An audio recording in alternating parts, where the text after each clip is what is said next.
ci décembre muy soog a ñëw l'observateur xëy na ñëw ak ñun ci li waral ñu renvoyé procès ba ubbil yéenekaay bi Cheikh Macky Yu bi bokk ci ñi ñuy tudd ci histoire ba moo sàkku ñu renvoyé ko li tax mi ngi koy wax ci l'observateur nee na moom ab prévenu la dafa soxla avocat bu ko taxaw te avocat yi mu amoon ñu ràññee ca maître El Hadji Amadou Sall gisatul ci avocat yi kenn moo tax mu ne tribunal bi na ko may mu wut beneen avocat li ko boole ci coow li moom Cheikh nee na moo yóbboon ñoom dem si yàlla Ndiaga Diouf ca mairie bu Barthélémy Dias mu neet ba ñu fay dem fitna mbaa fitalante yóbbu leen fa woon ca jamono jooje Barthélémy Dias da doon dëkkee song ak di menacé ay kilifa yu ne woon ci nguurug Abdoulaye Wade gi ñu ne nañu fa dem wax ak moom ci jàmm jox ko leetar sàkku ci moom mu dakkal tëkku yi muy def autorité yi Cheikh Macky Yu bi ne doon Barthélémy Dias rek la ñu siibale woon ndax ba ñuy dem ca moom am na ñeneen ci ñun ñu demoon kër Alioune Tine bi ñu yegsee nag ci mairie bu Barthélémy Dias ci la ko ñenn ci aw ñoñam ne am na ay nervi yu fi nekk te yow la ñuy songu si Barthélémy Dias génn ki fitalam di tiire ci suñu kaw ba gaañ ci ñun juróom Ndiaga Diouf ca la bokkoon ay gaañu-gaañu yu métti yu mu ca jëlee moo tax fa la jaare faatu la tribune nañu dëkk bi jaxoon na démb jalti yi bari woon na ci Ndakaaru leader yu coalition Yewwi Askan Wi bëggoon a dox dem tribunal takk der yi bàyyiwuñu leen ci quand Abdou Diassé fa la ñu teere ji ak ñoom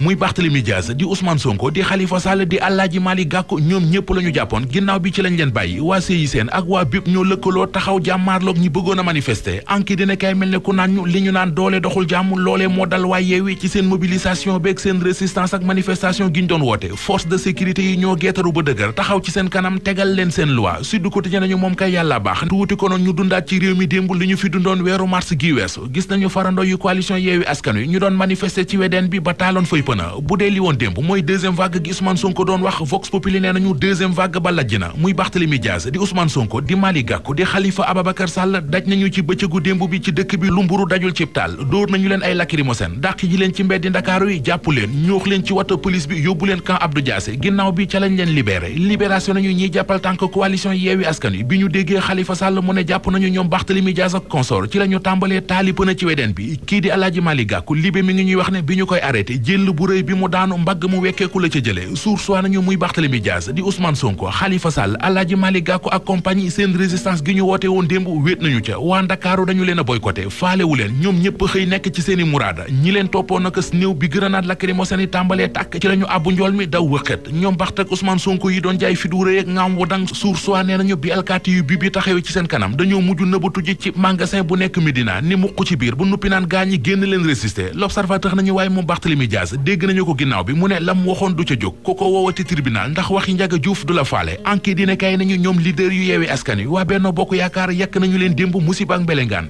déclaration bi Wali Fall def démb ci seenu tur loo xalaat rek wax nañu leen ko ca dem nañ ca bay wax ne leader yu Yewwi yi ay taalkati réew lañu yu seeni pexe na sax mënee suta bëgg a def politique ba noppi ne sa lépp ci fitna nga koy defee loi de finance bi ñu def bit sa réew meek ni mu nar a tëddee déwén l'observateur mi ngi ñuy baaxe ay mbóot yu ca nekk yëral xët mu njëkk yéenekaay bi bokk na ci juróomi milliards yu teg ñaari téeméeri millions yu ñu dogal ministre intérieur Antoine Diome ngir gouvernance électorale am na it ñeent fukki milliards ak ñaar yu ñu natal ministre Abdoulaye Seydou Sow ngir mu ñoŋal cadre de vie bi ak fukki milliards ak juróom-ñeent yu ñu yokkal ministre de la santé Abdoulaye Diouf Sarr crédit budgétaire bu toll ci ñaari téeméeri milliards ak fanweer ak juróom lañu ko natal ngir mu gérer santé bi ñi war a gën a sant yàlla ñooy fukki xale yu jigéen ak juróom-ñaar yi ci libération Sierra Leone lañu fekk baax ay nit ñoo leen jëloon bëggoon leen a yóbbu Liban waaye ba ñuy embarqué démb ci aéroport bu Diass fa lañ leen arrêté mbir mi libération nañu mafia la boo xam ne dañuy dajale ay xale yu jigéen dig leen liggéey bu baax ca Liban bu ñu leen xasee ba yóbbu dañ leen di forcer ñuy jaay seen bopp waa ji leen doon recruter yéenekaay bi nee nañu ab doomu Sierra Leone la bu tudd Abdoul Fofana gaa ñi jàpp nañu ko ci Wakhinane Nimzatt.